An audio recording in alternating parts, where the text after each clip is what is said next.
Okay, so yesterday it was a 3-1 victory for us against Espanyol, and we are joined once again by Jabari. First time since that Club World Cup win. How are you doing, my friend? Yes, my friend. Thanks for having me once again. I'm pleased with the victory yesterday to talk about it today. Yeah, that's 2 wins since you've come on, and it looks like you are a bit of a lucky charm in terms of this, in terms of Real Madrid. So maybe we ought to have you on a few more times. But it was a great victory yesterday, 3-1, and if there is any sort of a La Liga title race going on anymore, then that is key for us to win that game. And I think that 3-1, it was, there was some good performances. It did take us a while to get going, but there was some good performances in there, and we're going to discuss that. So let's start with Espanyol's goal, and it came from a good diagonal ball, and ultimately I thought it was Camavinga. Camavinga didn't do great marking there. He was caught in a bad spot, and I think that's where Camavinga he lacks. You can see exactly where he's not a left back, and I think that really did come to show there. When he had to defend, when he had to get that positioning correct, he just didn't have the correct positioning for that goal. And Espanyol took advantage of it. They played it across. Joselu got an absolutely fantastic finish. You just got to say well done to Joselu, because it was just a fantastic finish, and that's 7 goals for him against Real Madrid. He just loves scoring against us. And so, what were your thoughts on that goal? And do you think it could have been prevented? Because I think Camavinga could have done better. But what were your thoughts on that goal? And in terms of Camavinga at left back, do you think what are the problems to that? Yeah, I mean, there's no greater way to signify that he isn't a left back than that goal. I think that goal personifies the fact that he isn't a left back. But there were a series of errors before the goal initially. I think that Tchouameni lost possession in a crucial area in midfield, which obviously led us to be on the back foot instantly. And then there was a great run and finisher who said, take no credit away from his movement and his quality. But one thing, as he said, he didn't do well at all. But that he got caught in a position where he should have headed the ball away or headed it forward to give us possession again. But he did really terrible there, and he misjudged the flight of the ball. And then Militao, I think Militao could have done better as well, because he got caught ball watching and he didn't track those headers run. So I think there was a series of errors, but glad. Yeah. Let's talk about that Camavinga furthermore, because although he was defensively, that defensive action there, really, it did cost us the goal. And like you said, Tchouameni did lose possession in a crucial area. But in going forward, when Camavinga, he can really contribute, and he showed that on Vinicius's goal, because ultimately it's not his on the ball actions that made the difference, but it's positioning, because that Camavinga has the quality to put in a good cross possibly, and so therefore that does take attention away from Vinicius Junior. And it was a fantastic finish from Vinicius. I mean, it's something that he's clearly working on, and it's really important for Vinicius to revolutionize his game, because it was repetitive at the start of the season. You could see defenders really clocking on and understanding what Vinicius does, and it's important for him to continue just doing new stuff, learning new skills, learning new finishes, and he's done that once again. He's this cutting in onto his right, and then just whipping it back into the far post low and hard. I think that's something that he can really do quite well, and he's done that twice now. Against Liverpool he did it, and he got us back into a game. And here once again he done it against Espanyol, and he woke us up, and he got us the goal that gets us back into the game. So it was really important. But you gotta give Camavinga his props as well, because I think there's something that has to be said in terms of having an attacking left back. This is where they can impact you so much, because Vinicius is, the proof is in the pudding. When you have a good left back helping Vinicius Junior, his attacking output increases massively, and it's proved once again. So first of all, what did you think on Vinicius's finish? And second of all, what do you think on having a good left back? What's the impact on Vinicius? Yeah, another quality goal from Vini. I'm not even surprised anymore by what this kid continues to do week in, week out. It's like it just becomes second nature to him. And obviously, he will have bad games because every player has bad games. Ronaldo had bad games. Messi has bad games. So it's part of football, but he will continue to improve. He will continue to take us from strength to strength and lead the attack inevitably when Benzema either leaves or retires. So, but the finish, they take nothing away from the finisher as well, because it's a very difficult finish to master, because it didn't really have any peel on it specifically, but it was more low-driven shot.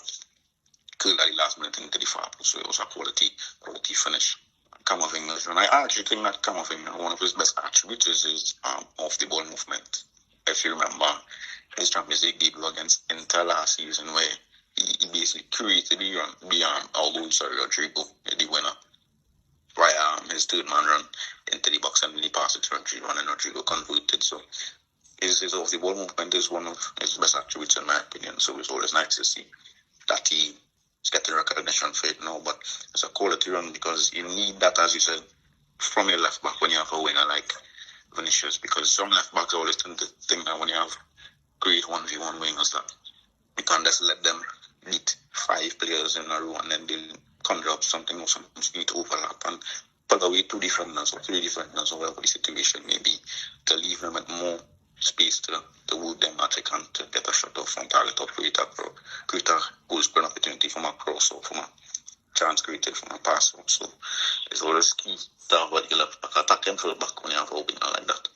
Yeah, 100%. And, next season we've got Fran Garcia coming in, and although Fran Garcia maybe isn't technically as good as Camavinga, he's a left back, first of all, and second of all, his capacity to run is just, he keeps running, keeps going, keeps just carrying the ball, and I think that could be so key for Vinicius in these La Liga games.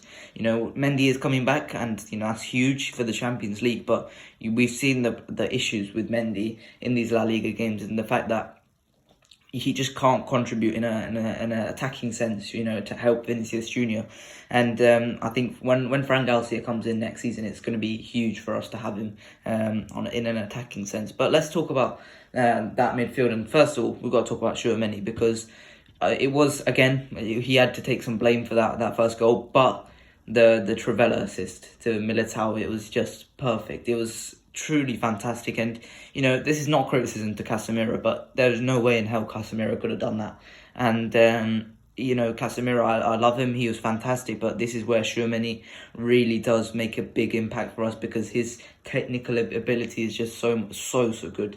And he's had a few physical issues, which is why he hasn't started recently, but you'd expect him to start 100% against Liverpool, because when he plays well, this whole team, it does really, really well. And I think once again it proved how big Tchouameni can be, and when Tchouameni has a good game, so does Real Madrid. So what were your thoughts on Tchouameni's performance yesterday? Yeah, and another quality signing from us, another quality footballer. I've seen him getting a lot of criticism from Madrid fans, which I don't completely agree with at all, because I think that he's a superb footballer. And though yes, he lost possession, as you said, for the first goal as we discussed, but he was still an outstanding throughout the match. In and out of possession as well, he was good. I think that he recycled the ball well, and he cut passing lanes with ease, and obviously provided a magnificent assist for the goal, which, as you said, Casemiro probably wouldn't have done, because he isn't as technically good as Tchouameni. So, and he gives us options as well, because sometimes Kroos doesn't necessarily have to drop into the defensive role in the first phase of play. Tchouameni could do that because he has the natural ability to. So it's always nice to have a DM who's good on the ball as well. But his primary function is always to protect the back four, and he's the best in the squad at doing that. Though stats may argue that Camavinga is better than him in winning back possession, but as a natural DM, Tchouameni is our only natural DM in the squad, so we need him fit and ready, and I think that he will start against Liverpool as well. Yeah, 100%. And that Liverpool game, it's funny because Liverpool won 7-0 last week, but then somehow they went and dropped 3 points against Bournemouth, 1-0 loss against Bournemouth, and you just never know what you're going to get out of that Liverpool team. But one thing you can say is that Tchouameni will definitely start against Liverpool. But we've got to talk about Kroos and Modric, because I think it has looked dodgy over the last few weeks when Kroos and Modric have played together, and we know now that Ceballos is getting dropped. Ceballos has been dropped, and I'm really uncertain about that contract now, because it's Ancelotti in the post game. He said, why hasn't Ceballos? What's the reason for Ceballos' lack of minutes? And that's because Kroos and Modric have come back, and I do think that suddenly there is that sense of Ceballos is probably not renewing, and it is a real shame, because I think Ceballos does deserve maybe a 3-year contract or a 4-year contract, because he's been truly exceptional. But Kroos and Modric, I think these two. Well, I think we've discussed it before on the podcast, and that's the fact that, well, I don't think these two can start with each other anymore, especially in the big games. We've seen against Barcelona, against quicker midfielders, they do struggle. And Modric plays his best football next to Camavinga and Valverde. Kroos plays his best football when he's got two quicker footballers next to him. And these, maybe they weren't exposed in this game because of the fact that Espanyol don't exactly have the most quick midfielders. Sergi Darder is not exactly the quickest midfielder, but ultimately these two, I don't think, can play together in the big games, especially against Barcelona. You've seen this over and over again. Carlo Ancelotti makes this mistake over and over again, plays these two against Barcelona, and we get absolutely cooked in midfield. So what are your thoughts on Kroos and Modric playing together? Yeah, I think there's a conundrum now. Ancelotti has to understand. I think there's a very strange and weird choice that he has to make, because let's be honest, I don't think that he will bench them. If we were to make the Champions League final potentially this year, I don't think that Carlo Ancelotti would bench his two most experienced players, midfield players, Modric and Kroos. So that's their problem, because he trusts them 100%. And then he has young midfielders like Ceballos, like Camavinga, like Valverde, who I think Valverde is a guaranteed starter now. But where he plays is also dependent on if Modric and Kroos play as well. So that's also a factor that we have to factor in. But I think that they are able to play together. Still, I don't think that is necessarily a foregone conclusion that they can't play together. But in game situations can sometimes hinder the impact on the match. Like say, for instance, you said the Barcelona game. I think that they shouldn't have started that game together, because how Barcelona approached the game and how they want to press us. They didn't necessarily high press us, but they pressed our midfield and they didn't allow them to play those penetrating passes between the lines. And I actually thought that Ceballos probably should have came on in that game, because his profile suits to break down a low block, because he attracts bodies towards him.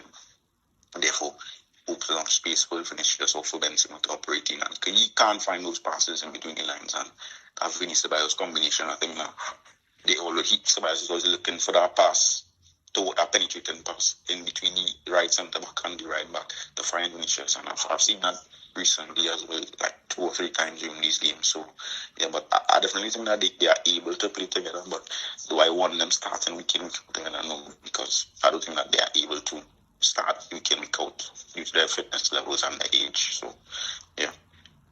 Yeah, 100%. And let's talk about a player who's been truly fantastic this season, and I think he's really taken that step up, and that's Eder Militao.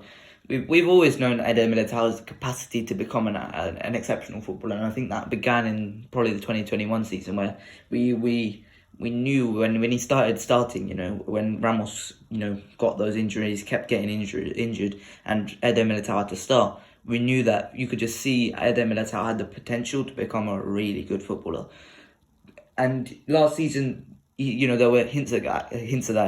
Certainly in that Real Sociedad game. I'm not sure if you remember, but that Real Sociedad game where he just completely just turned into a Rolls Royce defender, where he was just unstoppable. You couldn't get past him. Real Sociedad, who they have really good attacking players, they just couldn't get past him at all, and he was prime Ramos right in that moment. But then last season, you could also see some games where his performance just dropped off a cliff. There was really bad performances as well. And, at the start of this season, there were certainly those performances again. But over the last few games, since Rudiger's come in and, continued to start alongside him, I thought Militao's been absolutely amazing. And in my opinion, he's been probably the best centre back in the world over the last few games. The only player who I think could match up to him is Ronaldo Araujo or Matthias de Ligt in the last few games, because he's been truly magnificent. And I think this step up that he's made, he's just completely fantastic defensively. No one can get past him,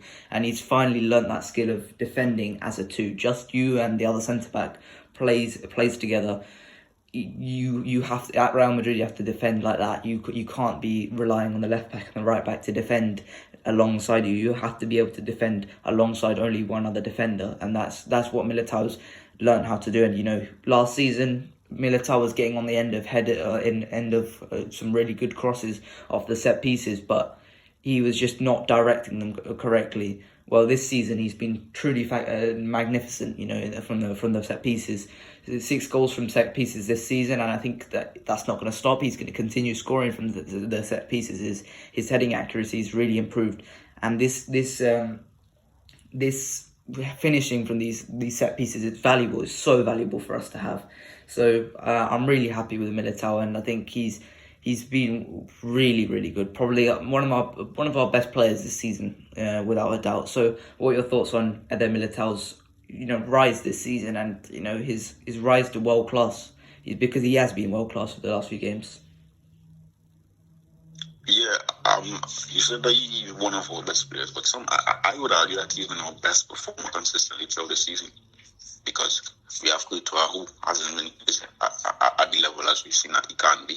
Benzema, who's been injured. Vinicius, relatively good, but still has had some poor games in between due to reasons as well, coaching reasons as well, because of the left back situation that we talked about before. But the facts are that he's underperformed sometimes. And Militao, though he didn't start the season, he had a shaky game early on against Espanyol. I think, if you remember that game as well, the first fixture at their ground. But ever since the away game I can't remember the game that we played, but we played an away game and he scored actually. I think it was a winner. We won 1-0. And ever since that game, he kept on taking steps. Yeah.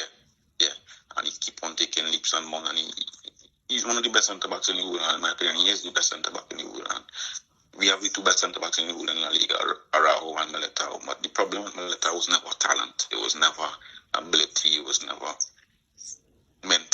mentality problem. It was always concentration. With the young centre backs, they always lack concentration, and they sometimes let silly mistakes happen, or they fall asleep for 1 minute and then a goal is scored in a flash and they get deeply mad. It was never a problem of quality, because we've seen him turn up in big games before against the Liverpool Champions League final, and average players don't turn up consistently in big games. Average players have good games sometimes, but average players don't turn up in Champions League finals, the Champions League semi-finals, Champions League round of 16 comebacks against PSG at home. So I'm very pleased to see him doing well, and I think that he's one of our best players overall, and he will be one of our captains in the future. And I'm glad to see that his talents are finally showing, and he will see in it as well. Yeah, I mean, I was going to ask you. Eder Militao is going to be our star centre back for the next 10 years, because there's no doubt about that in my mind. He's going to be, up there with the best for the next 10 years, no doubt in my mind. So who do you pair him with? Like, there's obviously Rodrygo right now and Alaba, but in the future, we know that we've got that deliberation now. But in the future, who do you pair that with? We've been linked to Antonio Silva of Benfica, who's been absolutely fantastic this season, but it's still his rookie season as a professional. And then you look at Josko Gvardiol, and he's been truly magnificent over the last 2 years. And in the World Cup, he was unbeatable. So there's 2 players there who are young, who are really, really strong, and who could complement Militao very, very well. So who do you pair him up with in the future? I know that you're a big Gvardiol fan, but I'm similar to you, bro. I'm in complete awe of Gvardiol's his game. I like his technical ability. He's very clean on the ball, and he can be aggressive as well, as we've seen in the World Cup and for Leipzig. He can go toe to toe. He can defend on the foot. So it'll be an impenetrable centre back partnership for me, because not only because they're right footed and left footed and they complement each other, but they compose on the ball. Either one of them can be aggressive, but they can also calm the game down and they see the game.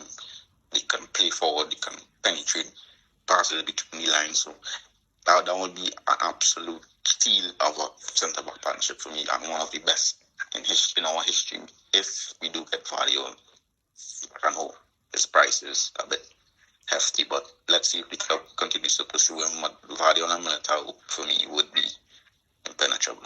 Yeah, even if it is 80 million, I think it's worth it, to be honest, because if there is a player who isn't at a top club already, it's Josko Gvardiol, he was already world class, but he isn't at a top club. It's Josko Gvardiol, and he is that type of player. He is that guy. He's a Rolls Royce defender. So let's hope that Real Madrid can put a bid in this summer, because there's been rumours of Man City as well as Real Madrid, to replace Aymeric Laporte. So let's hope that it does happen this summer, because otherwise I don't think it can happen. If Man City go and get him like that, then I think he's locked up for the next however many years. So let's talk about the other centre back who played today, and that was Nacho. And he just continues putting these 7 out of 10 performances each and every week. And it is probably going to be his last season because of the contract dispute with him. He wants 2 years, and we're only prepared to give 1. He should know that it's only going to be 1, because that's how it's been for the last. I don't know when he implemented this policy with Florentino Perez, but it's been 1 year for everyone. Everyone over 30, it's been 1 year, and I think this will end up in Nacho leaving. I don't know where he can go, but I think the top clubs in Europe should definitely consider him as a top target this summer, because he's just so consistent, so good, so versatile.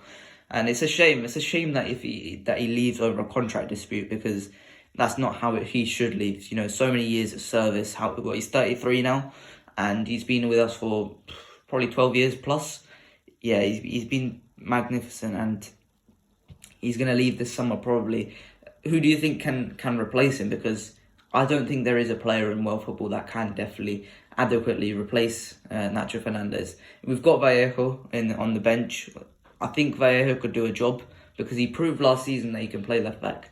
So what are your thoughts on Nacho, and who do you think can replace Nacho in the future? No one can replace Nacho in world football, because no one can play right back, centre back, and left back as good as they play each position as good as each other.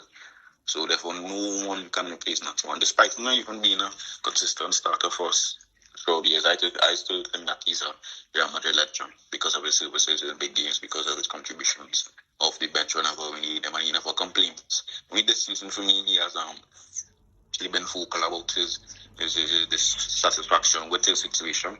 But ultimately, we understand. I don't think any Madrid fan would be angry at him if he was to leave the club, because he wants to play consistent football.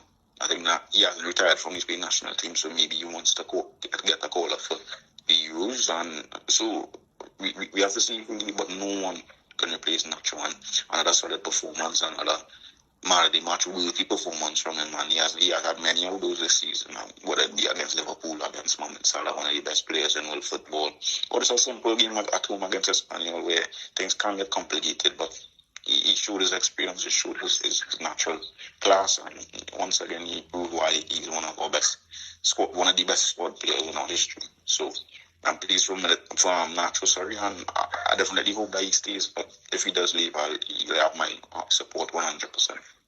Yeah, and let's talk about one last player before we talk about the other issue in La Liga right now, and Alvaro Rodriguez. Now, I wasn't happy with Carlo Ancelotti giving him 2 minutes in this game, basically, and what's the point? What's the point of bringing up Alvaro Rodriguez? Castilla are struggling at the moment. They're in a promotion hunt, and they're struggling right now. If you're going to give him 2 minutes, what's the point of promoting him? Well, there is literally no point. And I think he should have played more longer in this game. I think he could have offered us something. 30 minutes in this game. I think it would have been good for Alvaro, but he just didn't give him that. And, even if you wanted to give Vinicius some rest, this is a perfect game to give Vinicius some rest. At the end of the day, it's 2-1, and you could have easily, given Vinicius some rest here, but Alvaro didn't come on until the last few minutes, so just put him in Castilla then. Give him some minutes in Castilla instead, because Castilla needed him, and right now they're struggling, Castilla, but at the moment, I don't think Carlo knows what to do with Alvaro, because I personally think he is first team quality. If you get loaned him out to a La Liga team, maybe I don't know, Girona, maybe, I don't know. But any La Liga team, I think they would be very happy to have him, and I think he would contribute for them. But it's clearly not what Carlo Ancelotti wants. So, what are your thoughts on Alvaro Fernandez and his situation right now? Yeah, I actually thought that he should have started the game. When I was speaking to friends, I told them I think that he should start this game because it's an opportunity for him in front of the Bernabeu. No away crowd, no away game. No, that's playing against Espanyol at the Bernabeu. The kickoff. Well, let's see what he could. Because I definitely sure that he would have gave it his all, and even if the chances won't fall into him, when he did get the chance, he maybe would have converted it, because he's a player, he's a passionate player, and he plays with a heart on his sleeve, as you've seen.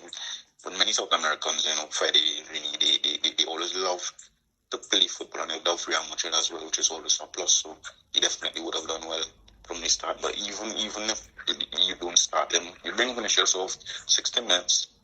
Although it was 2-1, I understand probably why he would have wanted to secure the field before bringing him on. But bring on Alvaro for 30 minutes, even if he finishes on the pitch, take off Modric or Kroos, go 4-3-1, and we try and score the third with Alvaro on the pitch, give him some opportunities. And as you said, Castilla is struggling, and they would have done better with him there because he's one of their best players. And please just give him more minutes, you know what I mean? So I'm disappointed I didn't get a substantial amount of minutes, but also Carlo Ancelotti has to fix up as well with his decision making sometimes. So let's see if he does get some minutes against Liverpool and how much he gets against Liverpool.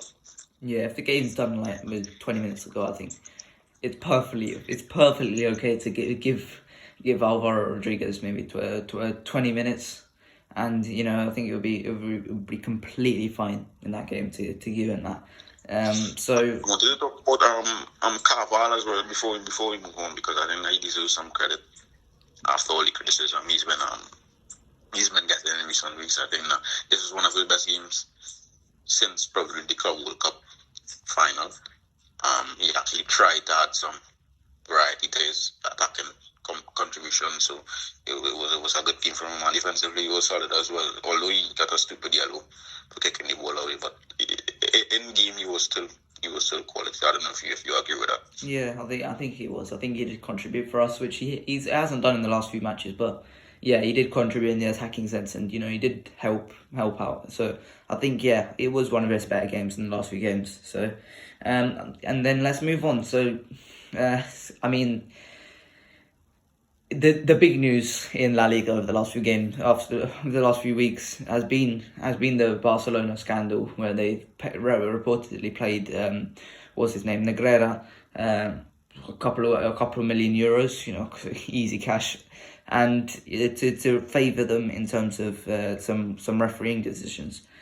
I didn't think anything would come about it. It was just maybe some accusations previous to this week. I thought it was just some accusations. I didn't think anything would actually come to it. I didn't think there was actually any wrongdoing, because as much as the media love to say, oh, Real Madrid get favourable decisions, Barcelona get favourable decisions, I truly don't think that actually would be the case. I didn't think that was the case until this week, where we found out that it was true. It was perfectly true, and there was corruption going on in terms of Barcelona, the highest up, and Negreira. So, I mean, first of all, what are your thoughts on it? I mean, we'll discuss the punishment after it, but what are your thoughts on the scandal? What do you think it brings to La Liga? What do you think the effects of it could be?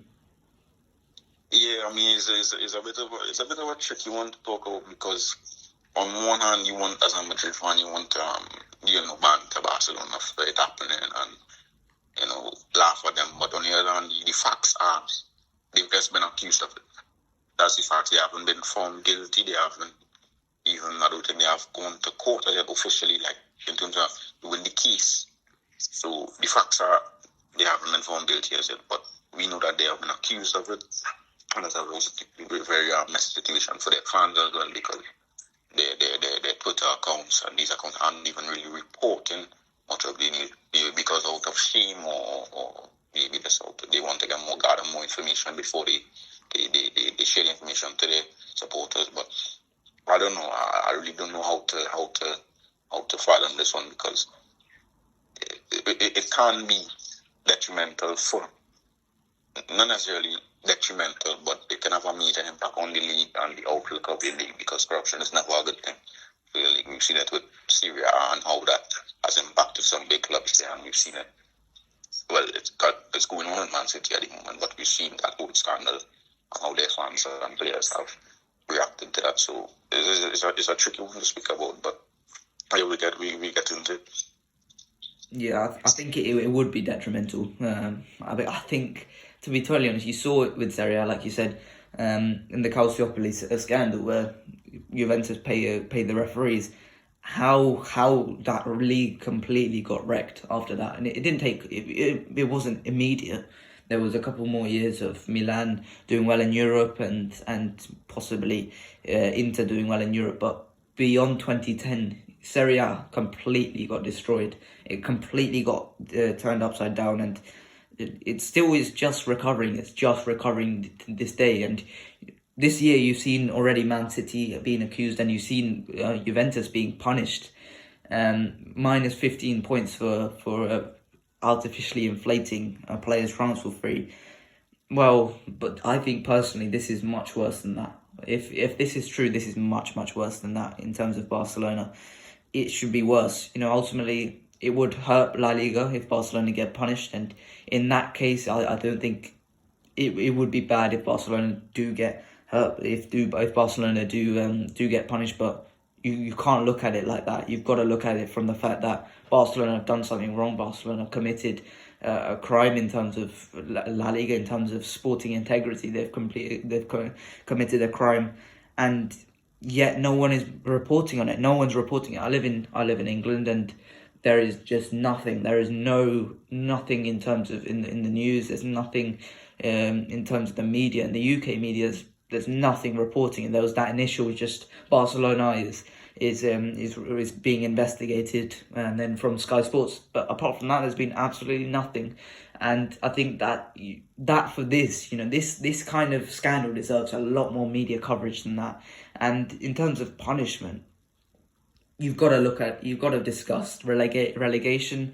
You've got to discuss points deductions. You've got to discuss stripping of titles, because you look at between the 2016 and 2017 period, there wasn't a single penalty awarded against them for nearly 2 whole years. I mean, that, I don't know how we didn't notice that up until the scandal broke out, but it definitely all the facts and figures do point against Barcelona. I do hope that sporting punishment does come out of this, but I am led to believe that there will be nothing. I am led to believe that there will be no punishment against Barcelona, and Barcelona will get away scot-free with this, because they're maybe not scot-free for the likes of Bartomeu, but in terms of sporting punishment, there will be absolutely nothing given by Tebas and La Liga.